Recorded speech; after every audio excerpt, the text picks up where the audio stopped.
Magandang umaga mga kahuan, narito na ating ulat panahon ngayon.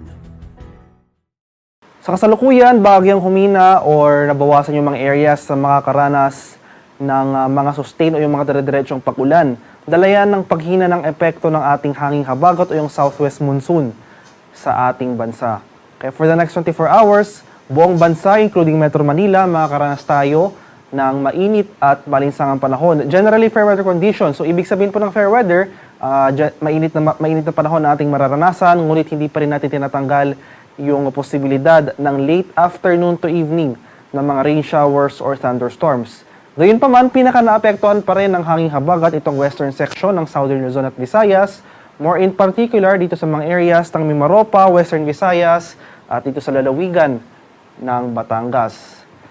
And for the next 3 to 5 days, since inaasahan nga natin or hindi natin tinatanggal yung posibilidad na magiging offshore yung mga pag-ulan na dala ng habagat, so posibleng hindi umabot yung mga pag-ulan na dala ng southwest monsoon sa ating bansa, ay magpapatuloy itong generally fair weather conditions sa malaking bahagi ng kapuluan, pero mataas pa rin yung tsansa ng thunderstorm activity pagsapit ng hapon hanggang sa gabi. At sa kasalukuyan, wala pa rin tayong namamataan or binabantayang low pressure area sa loob at labas ng ating Philippine Area of Responsibility na maaring makaapekto sa ating bansa sa mga susunod na araw.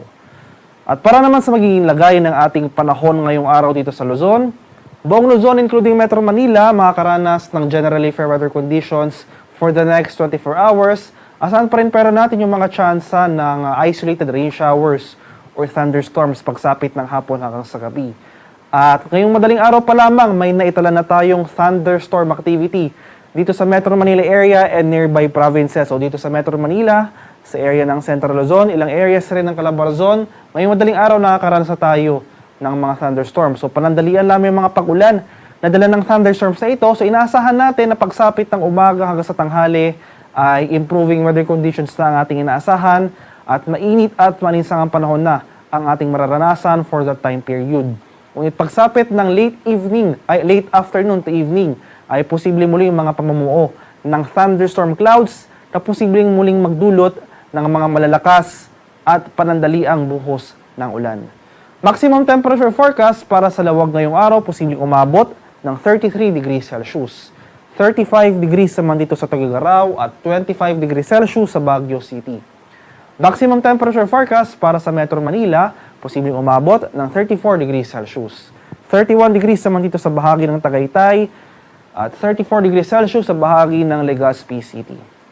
Sa areas naman ng Palawan, Visayas at dito sa Mindanao, so ngayong madaling araw rin may mga thunderstorm activity tayo na itala sa area ng Mindanao. So itong malaking bahagi ng Mindanao, nakakaranas tayo ng thunderstorm activity at panandalian na rin po yung mga pag-ulan na ito.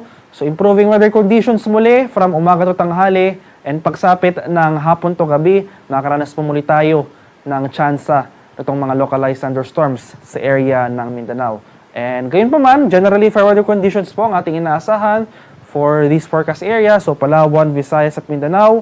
And inaasahan pa rin natin ang mataas na maximum temperatures pagsapit ng tanghali hanggang sa hapon. Maximum temperature forecast para sa Kalayaan Islands at Puerto Princesa ngayong araw, posibleng umabot ng 32 degrees Celsius. 32 degrees naman dito sa Iloilo City, 33 degrees Celsius sa bahagi ng Cebu at 34 degrees Celsius sa Tacloban area. Maximum temperature forecast ngayong araw dito sa Cagayan de Oro, posibleng umabot ng 33 degrees Celsius. 34 degrees naman dito sa area ng Davao at 33 degrees Celsius sa bahagi ng Zamboanga City. At sa kalagayan naman nating karagatan, wala pa rin nakataas na gale warning sa anumang baybay na ating kapuluan at light to moderate to pag-alon na ating inaasahan sa malaking bahagi ng ating bansa. At iba yung pag-ingat pa rin po sa ating mga kababayan na maglalayag sapagkat kung meron tayong offshore thunderstorm activity, ito yung mga pag-ulan sa ating mga dagat baybayin, especially dito sa western section ng ating bansa. Dahil kasalukuyan umiiral itong hanging habagat, asahan natin ang bahagyang paglakas ng mga hangin, kaakipot ito ang bahagyang pagtaas ng ating mga alon.